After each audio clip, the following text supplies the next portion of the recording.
Kinsa man imong pilion sa sunod nga eleksyon, sa pagka-presidente, Leni Robredo o Sara Duterte.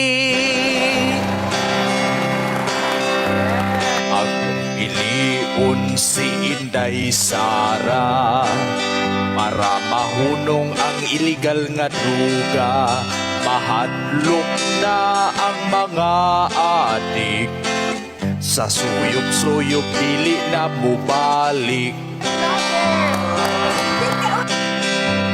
Ang ako usab nga ibuto sa presidente si Leni Robredo, dili na mapasmo ang mga badyaw, kay naa siya'y libre nga lugaw.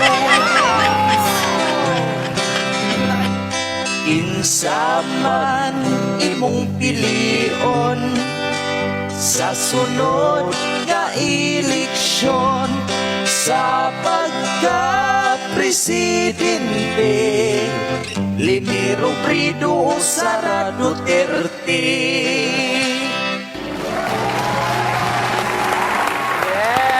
Mabuhay ka, tol.